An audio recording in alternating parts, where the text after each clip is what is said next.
NAT can be used in a variety of scenarios. What we have seen so far is its use within an organization.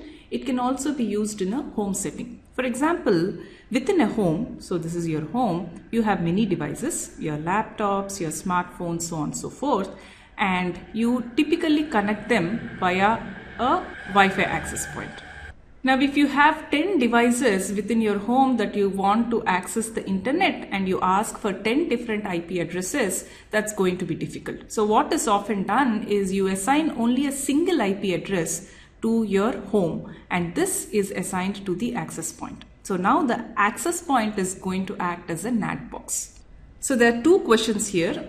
What is the IP address of the access point and what are the IP addresses of the machines within your home?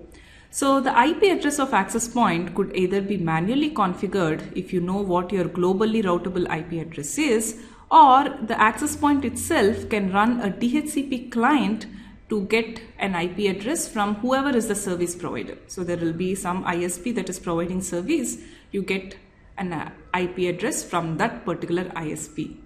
Now, how do these machines within the home get an IP address? Typically, this access point is going to run a DHCP server and hand out IP addresses in the private address space. Now, it uses this globally routable address, and these are all private IP addresses. So it does network address translation for connections to go out and for connections to come in. So that's how NAT operates within home settings. NAT can also be used for load balancing purposes. So some organization provides services to outside clients via servers. They typically run a server farm because there may be too many clients and you want to distribute the load across many servers. But you don't also want to advertise too many IP addresses corresponding to the servers to the outside world so that they can contact these servers. You want to stick with one IP address so that everyone can come to this particular organization. So what is advertised to the outside world is one globally routable IP address. So when connections start coming in, we use the NAT functionality to redirect connections to different servers. So this connection, for example, will be redirected here. This can be redirected here. This can be redirected here. So that way you are doing load balancing. So that's with usage scenario. Now another question is, when you're using a single IP address, how many connections do you think can be supported by NAT? First, you decide what field is this a function of. Well, roughly 2 to the power of 16 because the port field is 16 bits long. But in reality, you can't even hit this. It is a lot lesser than that because some ports are reserved. For example, port 80 is reserved for web server, so you cannot use this port as part of NAT operation. There are quite a few such ports. The biggest advantage of NAT is naturally the significant IPv4 address savings it provides. So you're able to manage with just one single IP address for an organization that has thousands of hosts. That's a big feat. Another big advantage of NAT is that it will easily permit you to switch service providers. What do I mean by this? Suppose there is an organization that got a 222.23.5.4 address from some ISP. Within this organization, all the machines are operating in the private IP address space.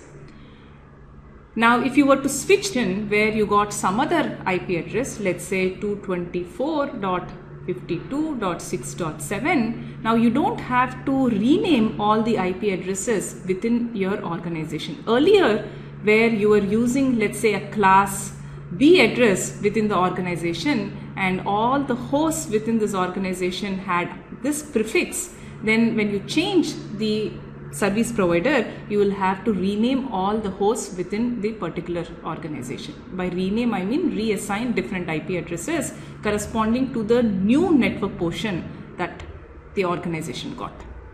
In fact, some organizations don't do this network port address translation, so N network port address translation.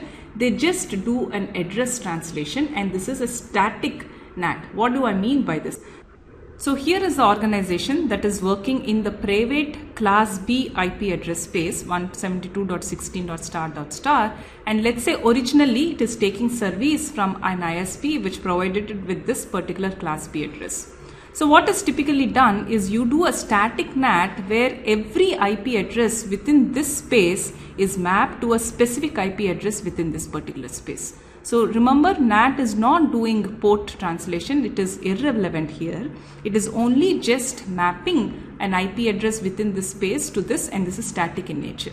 Now, if this organization were to change the service provider and got a different class B address, then it is just have to change the mapping of the host from an IP address space in here to here for everything to work. That way you don't have to change the IP addresses of hosts within the organization, only the mappings.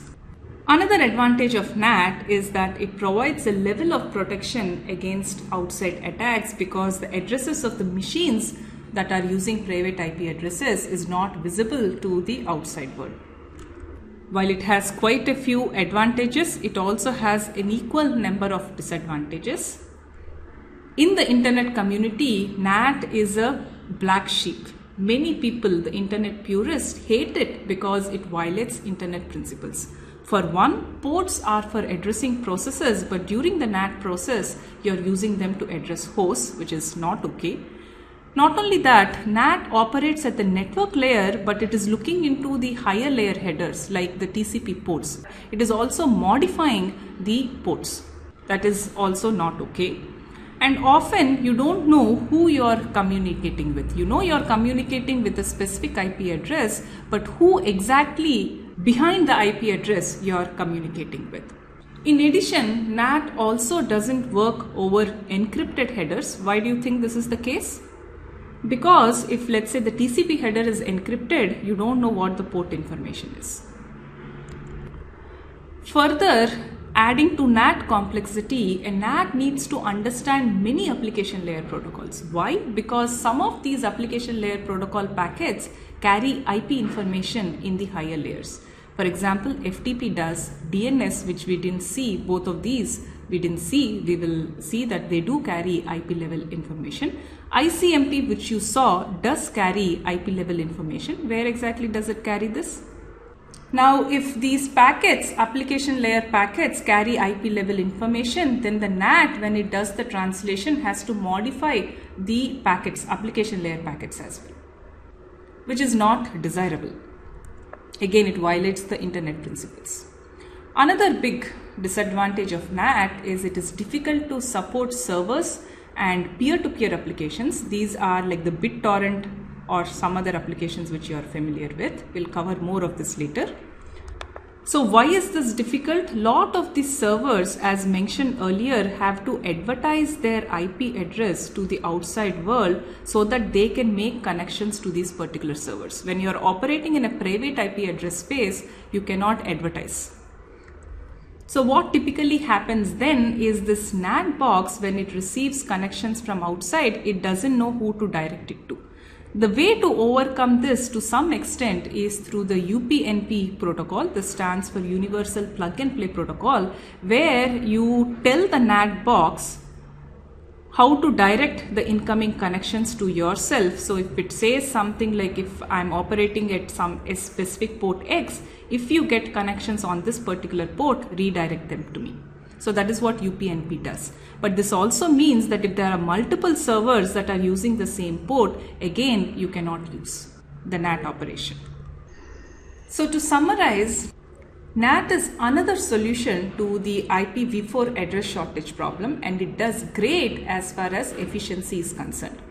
So it achieves its functionality based on use of private IP address and in combination with address port translation. But unfortunately, the design is not architecturally pure, but it is still very widely used because this address shortage is a very big problem. So it is here to stay till at least the IPv6, which is the next version of protocol, sees widespread deployment. Like, it's one of those things you put up with because you have no other options, but you are working towards a better solution. So that's it for now.